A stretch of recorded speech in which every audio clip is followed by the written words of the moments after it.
Troy Downing. Towards Mr. Downing. Okay.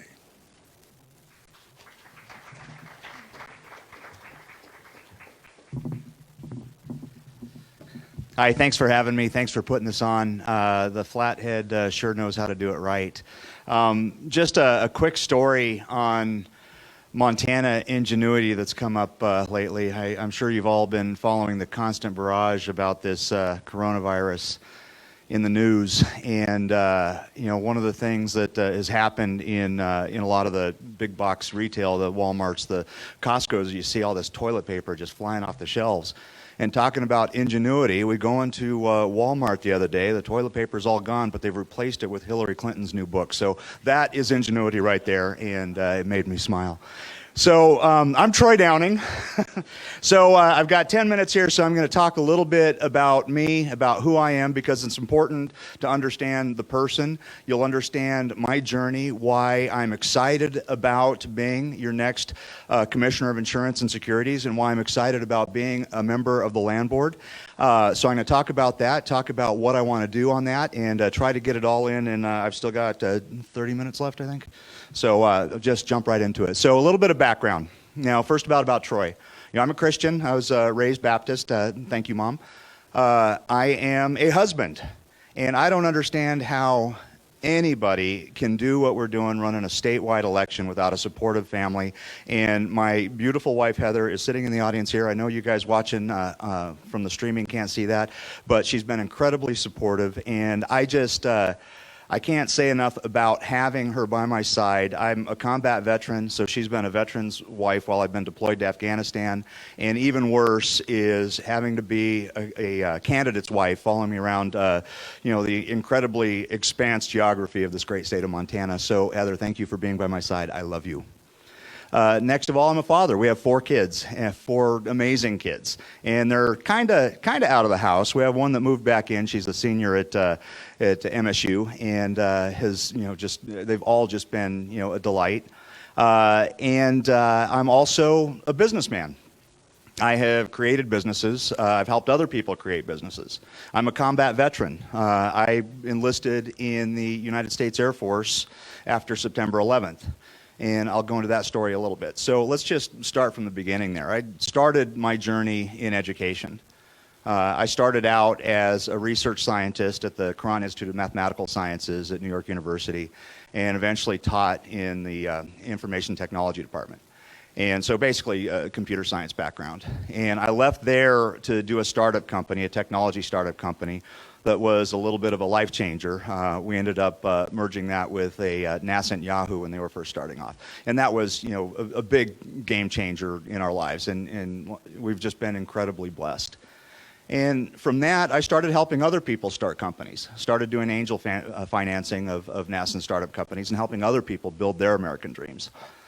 And this is all going to make sense here in a second, and I'll tie it up into a bow here, because one of the things that I noticed when I was transitioning out of my technology career is a lot of people I knew that had what I considered really multi-generational wealth all did it with dirt somehow. And that got me interested in real estate. And so I started investing in real estate in a lot of different flavors, from doing land entitlement deals to doing multifamily, vacation rentals, until I discovered this class of self-storage, of mini-storage. And it was really intriguing to me, and so I first started investing in that and then started syndicating my own. And then we started raising money through the independent broker-dealer networks, so real estate securities. And then I was a partner. We had our own managing broker-dealer, and we were members of FINRA, so again, securities. And we built a big portfolio, and we were nationwide and very successful in that industry. And we saw a need for an insurance company. And so we started an insurance company for our own portfolio. We did a captive and started a program doing tenant insurance for our renters. And that was tremendously successful. And we saw a need for that on a larger scale. So we started selling that nationally to other self-storage operators and had a lot of success there. So the reason that I'm talking about all of this stuff is securities and insurance are very complicated and highly regulated industries. And I think it's really interesting that somebody would run for this office that doesn't have some background in those industries, that understands how they work. And I'm excited about this because as an entrepreneur, I've seen a lot of problems in the regulatory environment that get in the way of entrepreneurs or business owners or people running businesses just from doing their business. And on the other side, I've seen how bad actors can come down hard on the unsuspecting. And so having that background, this is ultimately a consumer protection agency. Having that background and knowing how bad actors can perform allows you to fight that. And what I see from 30,000 feet in this office is, let's allow businesses to thrive. Let's not just be regulating and breathing down their necks to make it hard for them to succeed, but let's make sure we come down hard on bad actors. And there's so many things that I want to do in that area, and I'm sure we'll get into it in the questions, and you can find me and ask me questions later. TroyDowning.com or info@TroyDowning.com is the email address. But there's one other thing in my last couple of minutes that I want to touch on, which to me is tremendously important, and that's that land board seat.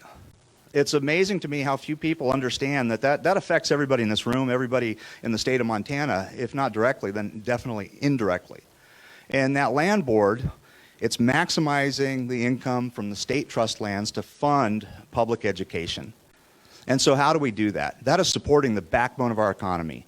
That's grazing permits, that's grazing leases, that's ag leases, that's logging, that's mineral extraction, that's mining. That's all those things, those high-paying jobs, those industries that really are the backbone of our economy. And that money is going into funding public education.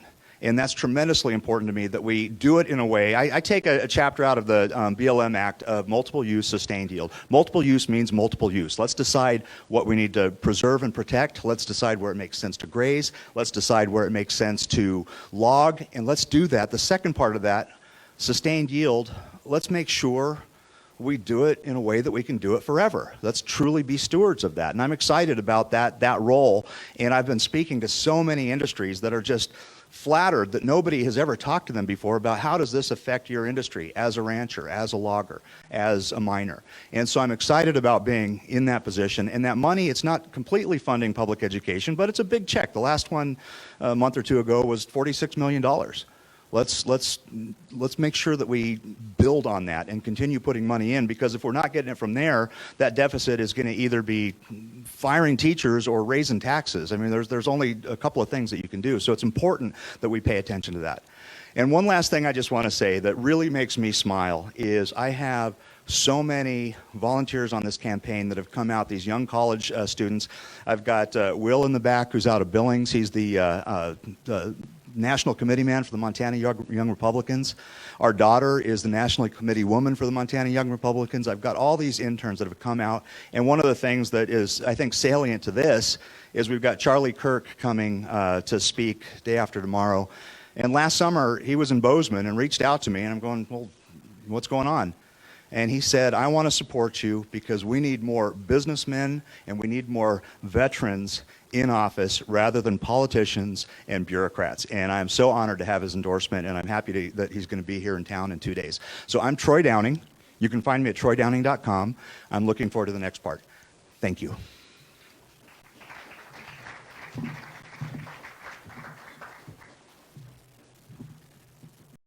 Okay, we're ready to go again. All right.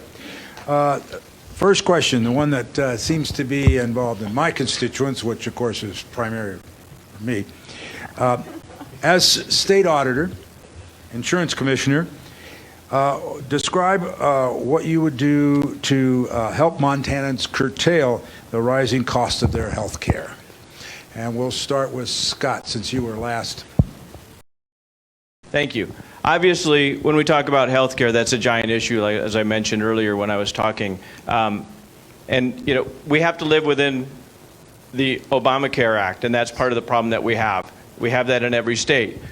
But there are some things we can do. We have to look at some of the transparency issues. We have to take a look at some of the other things that are the surprise billings. We have to really try to be more imaginative, I think, in addressing some of the healthcare issues. As we look around and with other states, I think we have to try to start drawing some solutions. But I do believe it goes back to the basic premise that I had. Companies don't want to come here. They don't want to do business in Montana.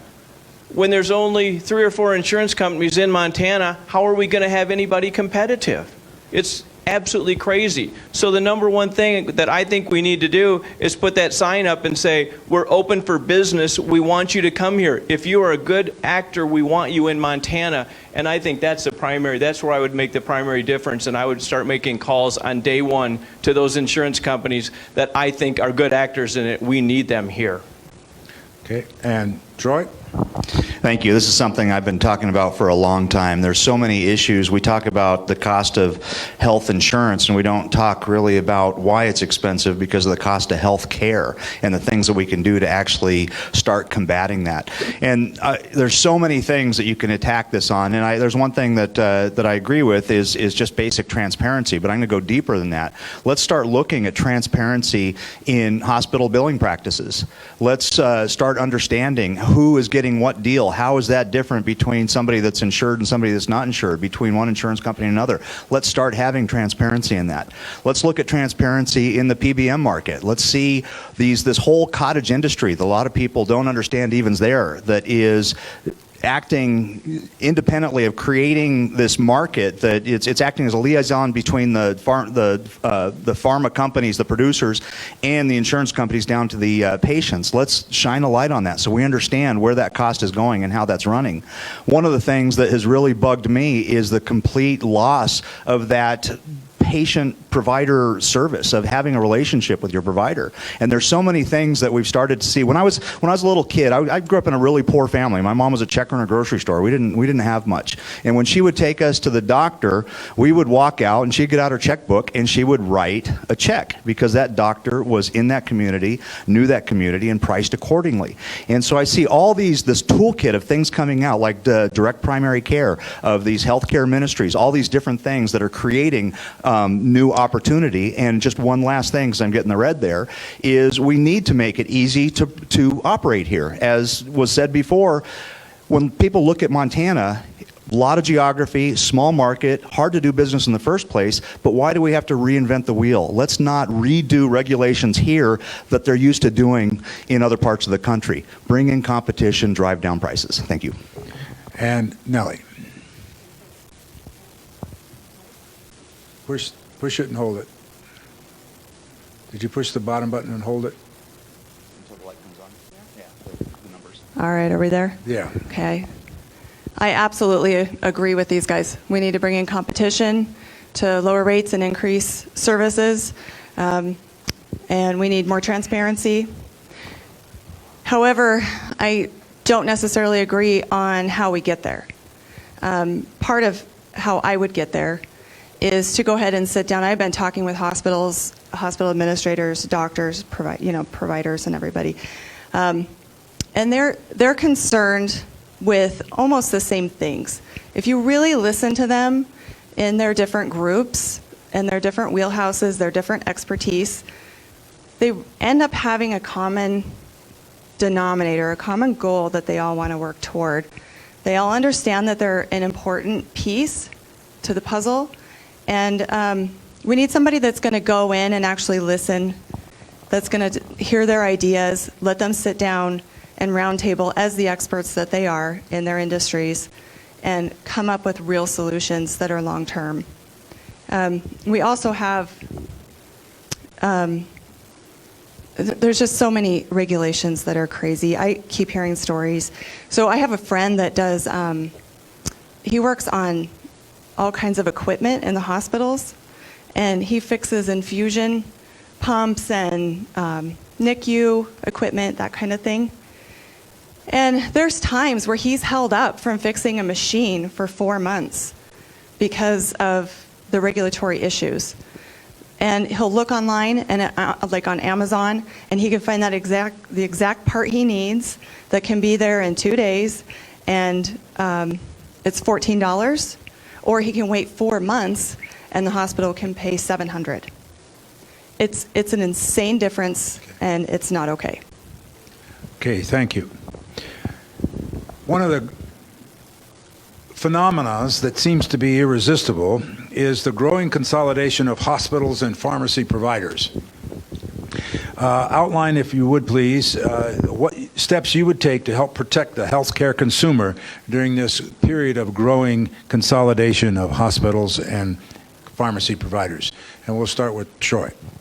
Well, thank you. As I mentioned before, I'm an entrepreneur at heart, and I think we need to continue allowing people to build businesses and make it easy to do that without having the fear of just being a target for somebody else to take over. And I think that encouraging businesses to thrive independently. I've talked to both in the medical and in the insurance field, two different, very different companies in the last 2 days that want to remain private and independent, and it's important that they do that. And a lot of the things that drive that is their ability to understand the rules, the regulations, to not have it deviate so that one person is having a different response than another, that they can actually plan their business to something that's well defined and not have somebody walk into their office and say, you need to do this. And they say, why do we need to do this? Where's that written down? Where's that in statute? Where's that in administrative rule? Where is that in some kind of a law? And they get the response, well, that's just how we've always done it. And that's hard for a business, any kind of business. I don't care if it's in the medical field, the insurance field, in securities, real estate, any kind of business that has ambiguity on the playing field that they're working on makes it difficult for them to build their business. And I will continue. Look what's happened on a nationwide scale, having a businessman in the White House. I think having people that understand business, allow businesses to thrive, get the regulatory environment out of their face in just doing administrative work, and make sure, again, my view on this office is it is a consumer protection agency. Make sure you come down hard on bad actors, but let's allow businesses to thrive and spend their energy not fighting off regulators or figuring out ambiguous regulations, but actually thrive by putting their time and energy into making better product, more product. The better, the more you have for the consumer, the more choices we have. It drives options down, and it drives prices down, and that's what I will encourage as the Montana State Auditor. Okay. Thank you, Troy. Nellie? Can you repeat the Sure. Glad to. A growing phenomena is the growing consolidation of hospitals and pharmacy providers.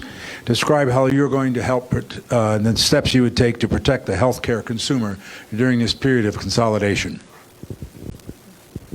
Okay, so we need to make sure that we have our consumers protected. I agree with Troy as far as getting making it business friendly and making things easier for businesses. So that does need to happen. We do need somebody that's going to look at the big picture of the market and what it takes to actually, when we make these changes, the costs that it can cost companies, and we need to be able to look at the big picture in the long term. All the computer costs, we have legal costs, it's a complicated industry, and we definitely need to make sure that we're looking through all of those things all the way to the end and asking the experts in those fields to give us all of those details. Okay, thank you. And Scott? Thank you. I think part of the question is not necessarily under the jurisdiction of the insurance department, and I think that's why it's a little bit difficult to answer that question, is because obviously as the insurance commissioner you have jurisdiction over the insurance aspect but not the other. So I think there's probably more of a legislative solution to that than what we can offer as far as what can be done in the Department of Insurance per se. But I would tell you, to build a little bit on that, we have to look at the pharmacy benefit managers. The pharmacy benefit managers are controlling the prices for us. We had a bill in the last session. It didn't happen. We need to get that bill back out there so that we can control some price on the PBMs. They're absolutely controlling the drug prices in this state. It's costing us all a tremendous amount of money. Is that under the insurance department jurisdiction? No. But that's something that I would certainly want to become involved in. There's a couple other things there. I think we need to take a look at some of and try to promote some of the direct primary care. It's not under the jurisdiction of the Department of Insurance, but it's something that we can do as citizens and try to get more direct primary care providers in this state. I think that's a real solution to a lot of the health care issues that we have. We also have other things like the cost-sharing ministries. Those are going to put some pressures on insurance companies. They're not regulated by the insurance department, but they're going to put some pressure on some of the insurance companies to do a better job because it's competition to them. So I think those are some of the solutions that we can try to offer that are not necessarily within our jurisdiction. Okay, thank you. All right, this one you'll get to go first this time again, and please describe your view of your gifts you would bring to it and your priorities as a member of the Land Board in Western Montana. Yep, you. Is it on still? Okay, Yeah. perfect. Thanks, because I didn't get to talk much about the land board since I got red lighted here for a few minutes ago. So certainly the priority, we all know what the priorities of land boards are, right? I mean, obviously we have to bring in money for the school system in the state of Montana. That's got to be number one on that list. You know, there's some things that fall underneath that as well. We have to be good stewards of the land. Renee and I bought a piece of land in 2017. We've learned a lot about being a good steward of land. You know, listening to some of the other people, to Austin, about, you know, growing up on a farm and ranch, I just have a glimpse of that, how we manage our timber on our property. That's an important issue with the land board, how we harvest timber. We have to harvest the timber on the land. That's absolutely a part of what we have to do. And I think we have to make sure that we're doing that to benefit the schools. But we also have to be a trustee of the land. We have to take care of that land. We have to control the weeds. We have to do those things that we need to do. And certainly fire mitigation is a big important part of that as well for the public lands. But obviously making money, providing public access are certainly those issues as well. Thank you. And we'll go to Troy this time. Well, this is a very important issue to me, and as I said in my opening statements, you know, I take a chapter out of the BLM Act of the idea of multiple use and sustained yield. And one of the misconceptions a lot of people have is they, you know, hear, you know, state trust lands or the land board, and they think it means all public lands. It doesn't. It's specific land that was set to raise money for the public education system. And so we hear all these things that hit us, you know, close to the heart. Like, we all care about access to public lands. I care. I'm sure everybody in this room does. We all care deeply about that. You know, most of us care about private property rights, and so we need to have real conversations on how you allow access without trampling upon somebody's, you know, fundamental rights there. But what I see on the land board, and what I will continue to work hard on, is making sure that we're talking to the people affected by the decisions made. It's amazing to me that so few have been involved in the conversation. So if we're doing something to talk about grazing permits, let's make sure that we're talking to ranchers that have grazing leases and understand what's working and what's not working, and how we can continue doing that and continue making money for the public education system while we're supporting that backbone of our economy. Same thing with our farmers. Same thing with our loggers doing timber extraction. Same thing with our miners. And so what people get confused about is we have a lot of different kinds of land that we do different things with. I think our Costco here is on some state trust land, and you know, I'm all for the public access there too. But the important thing is that we continue to be stewards of this land, that we make sure we can do this in a way we can do it forever, and we're supporting the backbone of the Montana economy and funding public education. And Nellie? Okay, well, again, I think these guys covered everything really well. The timber, we need to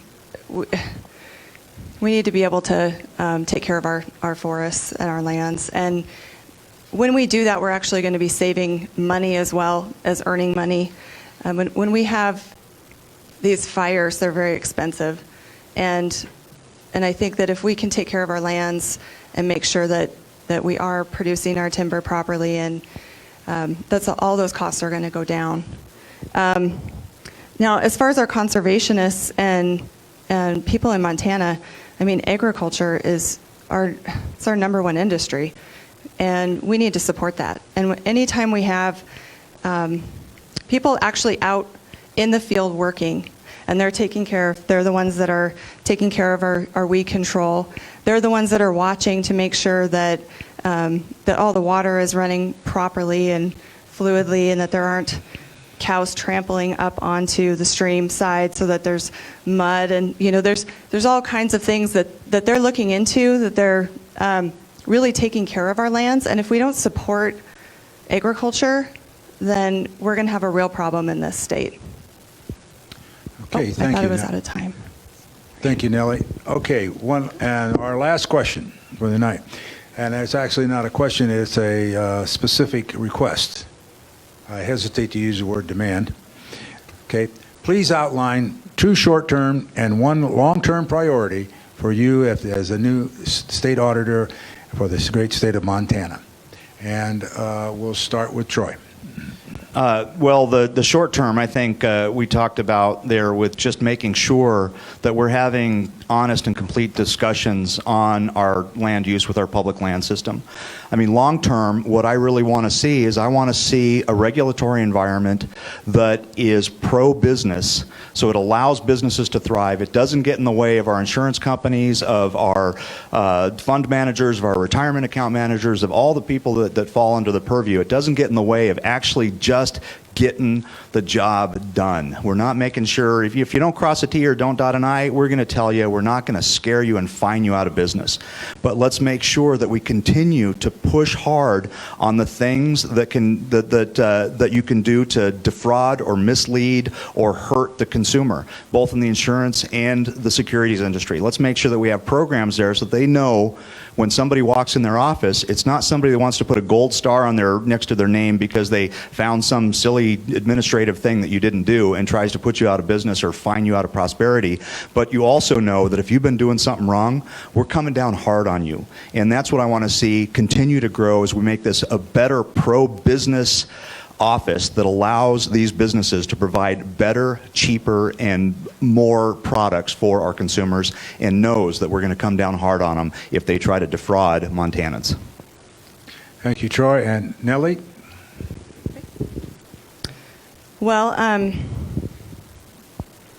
those are really good questions. And there's just a list of things that I would really like to help with in the auditor's office.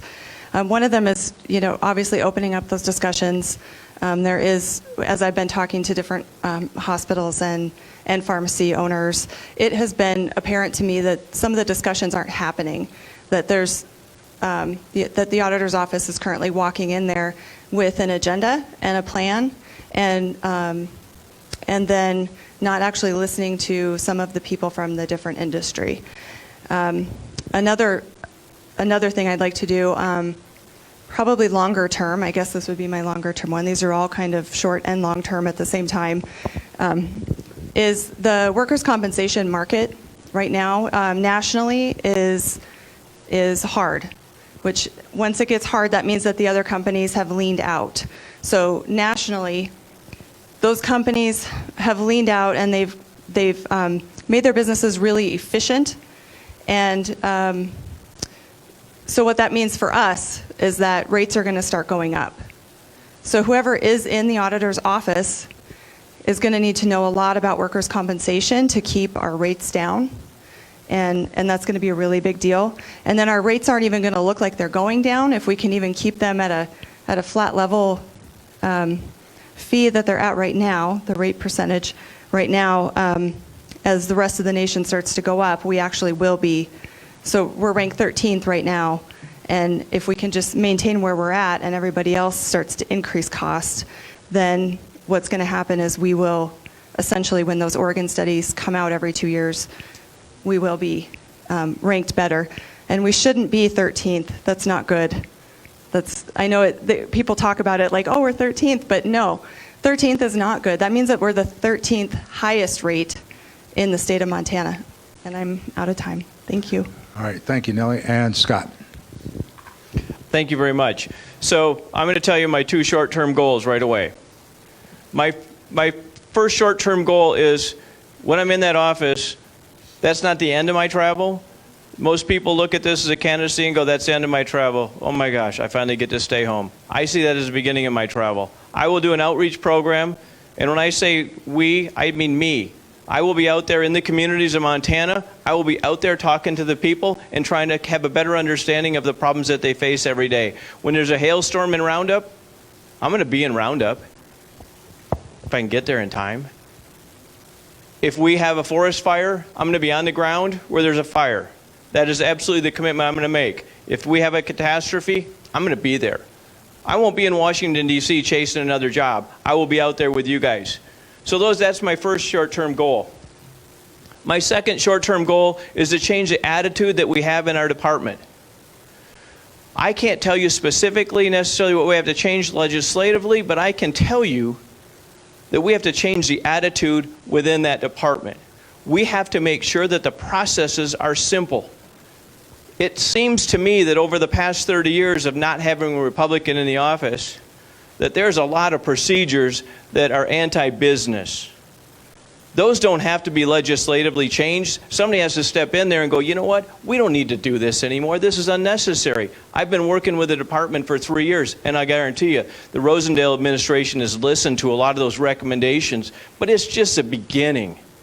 I can be in that office. I know the procedures that aren't working. I can do that, and that would be the two things that I would do immediately in the short term. My long-term goals, and by the way, my long-term goals are 8 years, because that's how long I'm going to be there. That's the term that I would like to be in. We need to change the attitude and so that companies want to come here. That's really what it's about. We need to change our reputation. Okay. And you're out of time. Come on. Time management is an important skill to have as an administrator of one of the largest departments in the state of Montana.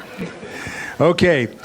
Thank you so much, guys. I'm going to give you 20 seconds each to tell us why the good people of the Western Montana should vote for you in the primary on June 2nd. Start with Troy. 20 Well, seconds. thanks for having me. And, I'm a businessman. I'm an entrepreneur. And I have experience in both of these industries. I'm excited about solving problems that make things better for all of us, for the business environment, for the consumer protection side of it. I will be a staunch advocate on that land board, making sure that we're doing well for all of all the economies that depend on it and funding public education. I look forward to having these conversations and continuing to understand what your pain points are, what you want to see, what is bothering you. And I will always talk to you. I will always answer. I will always consider, and we'll try to make things better. So look for me at troydowning.com. And thank you for having me. God bless you all. And Nellie, 20 seconds. You're using your time. Wait a minute. Not really. 20 seconds are up. Yeah. Hand them all right. Get rid of that thing. Yeah. Sorry about that. It's all right. Okay. All right, so. Why vote for me? Yeah, why vote for me? Because I'm going to listen, and I have a lot of energy. I have a lot of knowledge, and I think I'm definitely the person that's going to go out there and just really work for you. I mean, just generally overall, I just want to work for Montanans, and I want to make insurance friendly again. I want to kind of change the attitude and the.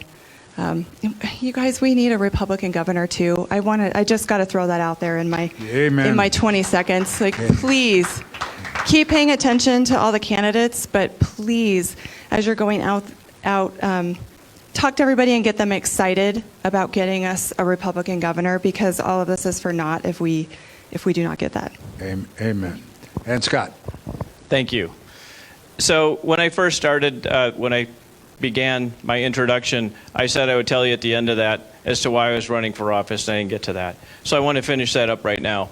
I'm running for office because I jumped in because I believe we needed somebody that could win the general election.